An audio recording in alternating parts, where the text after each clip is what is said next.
an ideal king devoted to the happiness and welfare of his subjects, and all living creatures on earth. But as with all such good men, he was childless. He devoted all his hours for praying for issue, offered rare sacrifices, and practiced all kind of austerities for 18 years single-mindedly. The goddess Savitri, whose hymns he recited 100,000 times as part of his prayer, appeared before him and conferred on him the boon of a daughter, although he prayed for a son. And in the honor of the goddess, she was named Savitri. She was a darling child in every way. When she reached the age of marriage, her father had high hopes of her being courted by eligible young men, but none came forward. In spite of her beauty and accomplishments, it was not difficult to find out why. The king sent his secret service messengers abroad to sound out eligible princes in the neighboring state as to why they were not coming forward to ask for Savitri's hand.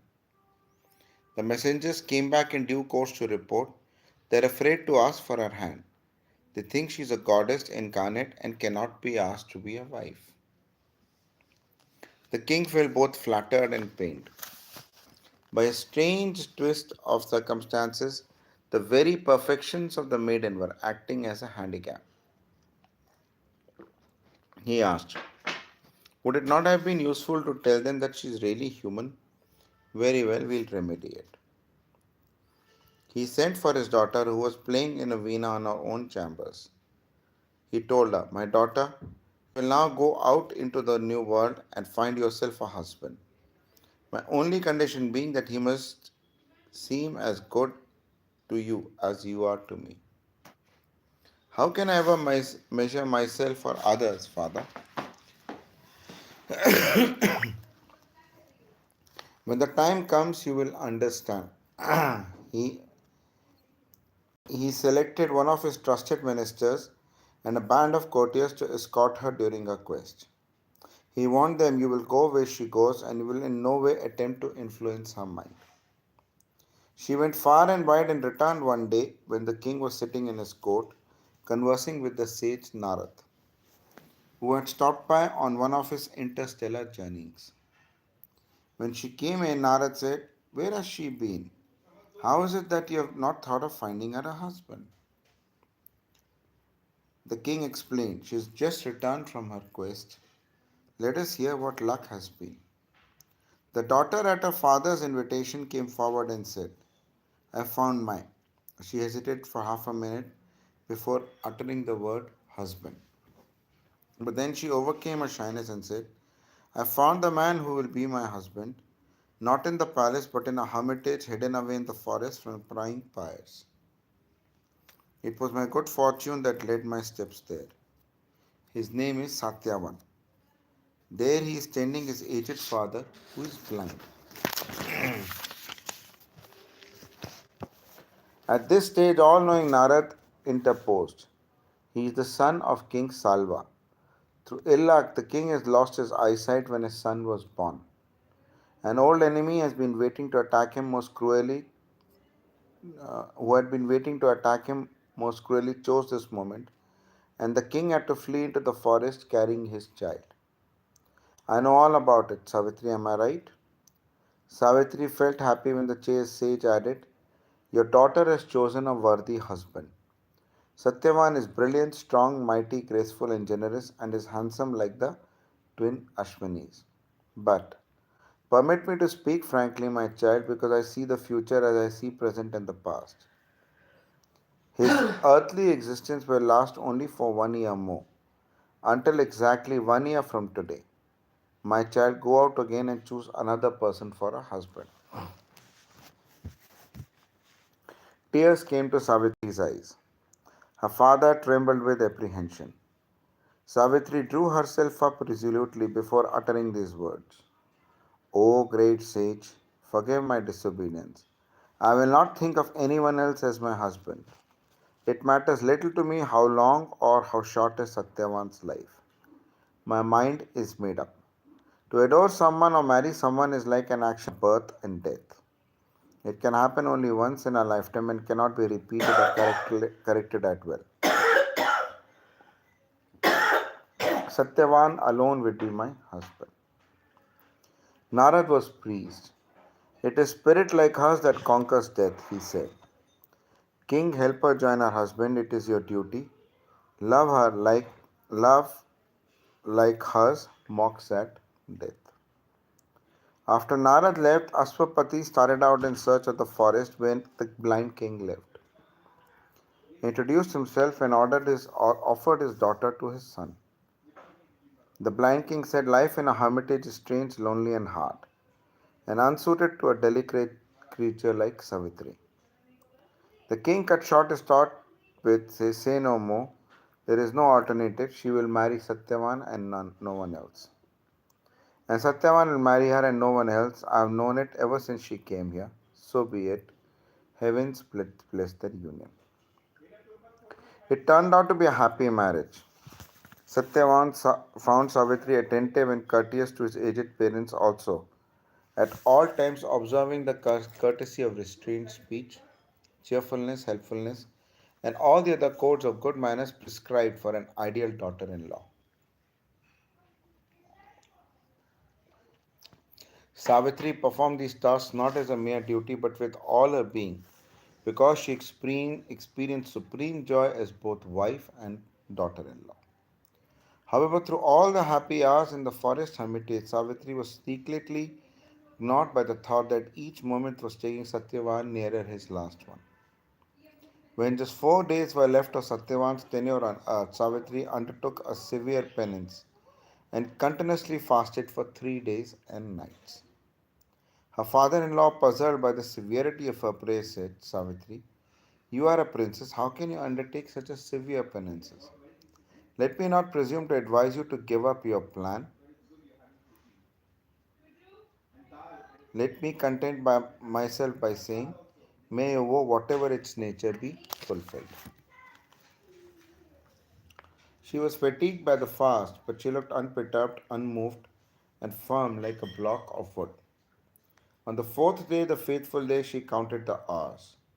She performed the climax of her observance by offering oblations to the fire, prostrated herself before an assembly of elders, and took their blessings in reverent silence. Then her parent laws advised, you have completed your penance now, please eat your food. Yes, after the sun sets, Savitri replied, and noticed her husband Satyavan leaving for the forest bearing an axe on his shoulder. She rushed up crying, I'm coming with you. Satyavan said, why? Rest here and nourish yourself. You've put yourself through a lot of hardship for the last 4 days. I'm going deep into the forest and the paths are rough and you can't walk so fast. Savitri said, I'm not tired after the fast. I must go with you. Very well, said Satyavan. Please explain it to my parents so that they may not think I'm forcing you to go with me. She approached her parents in law and said, I wish to go into the forest with my husband. I want him to watch. I want to watch. Want to watch him gather fruits and firewood. I've been here almost a year and have not seen the forest in bloom.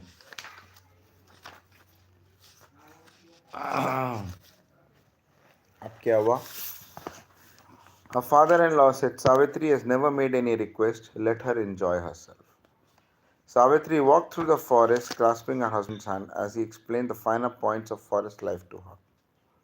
All through those hours, while watching the beautiful scenes and enjoying beautiful moments, Savitri was racked with the thought that the hour of doom was approaching.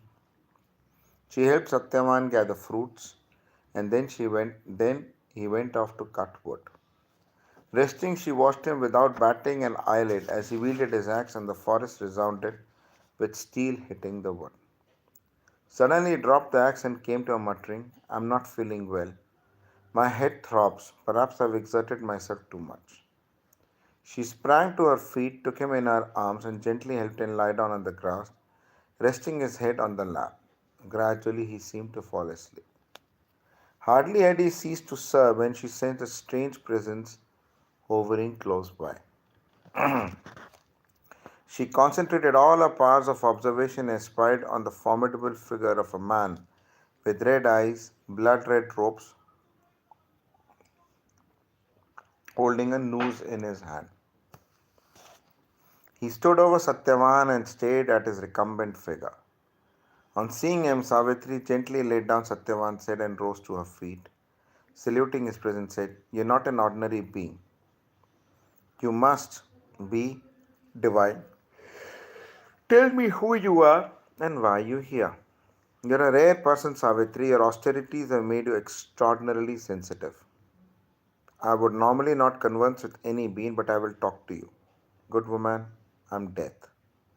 My name is Yama, as you well know. I'm here because your husband's earthly time is over. It is my duty now to abstract his subtle life with the noose and carry it away, leaving his gross self there on the ground for you to burn." Savitri said, "How is it, my lord, that you've come yourself when ordinarily you would only send your messengers to perform this task?" "Because Satyavan is not an ordinary mortal. He is a distinguished one. I wanted to have the honor of calling him away in person." अब क्या होगा? He extracted from Satyavan his subtle personality by means of his nose and moved off south. For in the south lies Yam's kingdom. Savitri saw the inert body lose its gloss gradually. She laid it away in a safe place and started after Yam.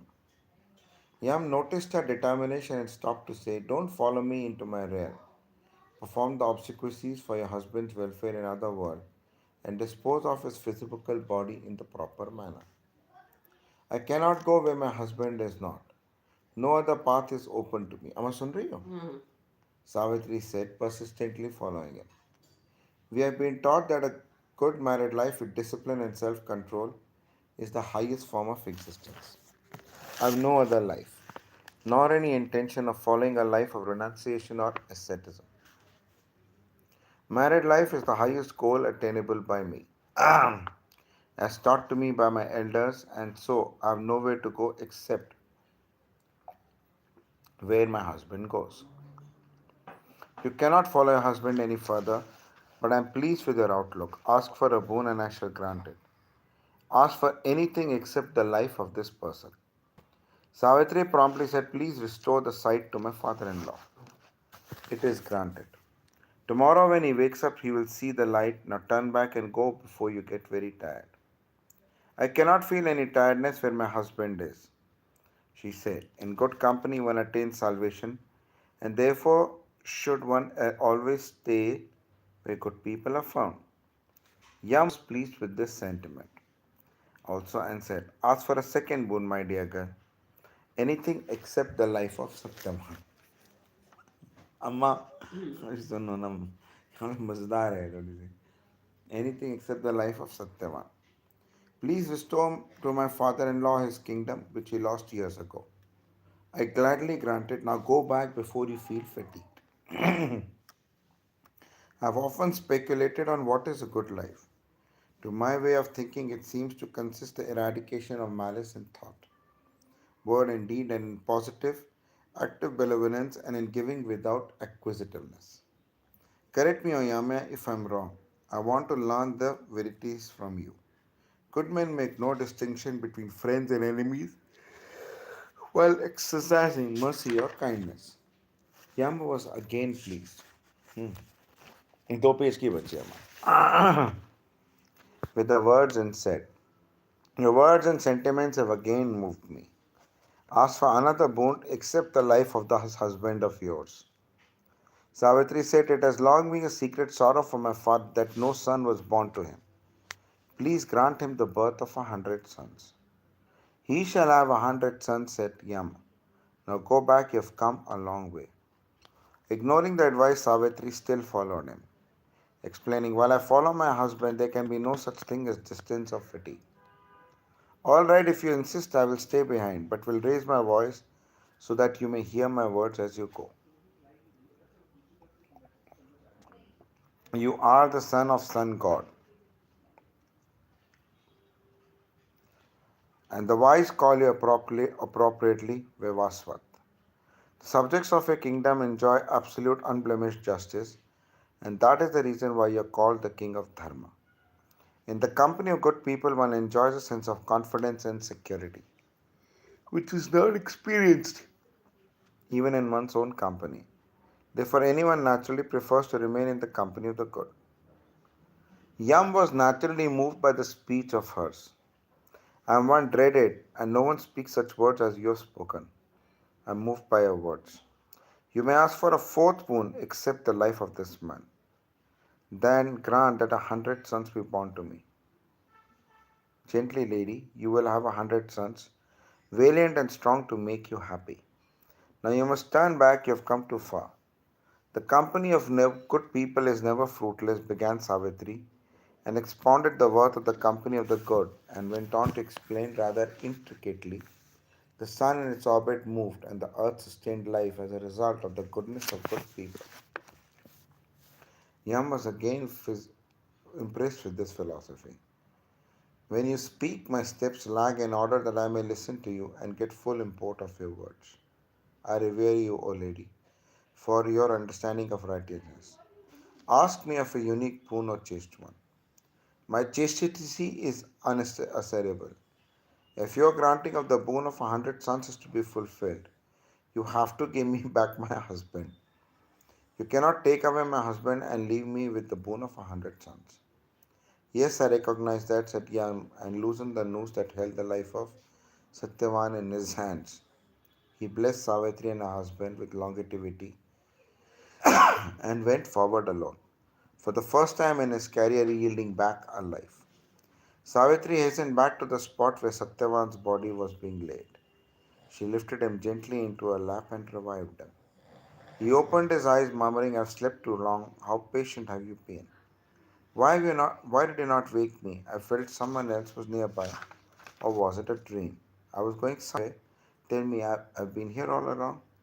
Savitri said, the night is far advanced, it is dark, and your parents will be anxious. Let us go back to the hermitage, and if you are able to walk. Oh, I feel quite refreshed, let us go back. At the hermitage, a crowd had gathered because the old king was worrying about his son and daughter in law, who had not returned home. They crowded around the couple as they entered the presence of the hermitage and demanded, why were you out so late? Savitri replies, we were off on a far off expedition and happy to be back. और ये खत्म हाँ जी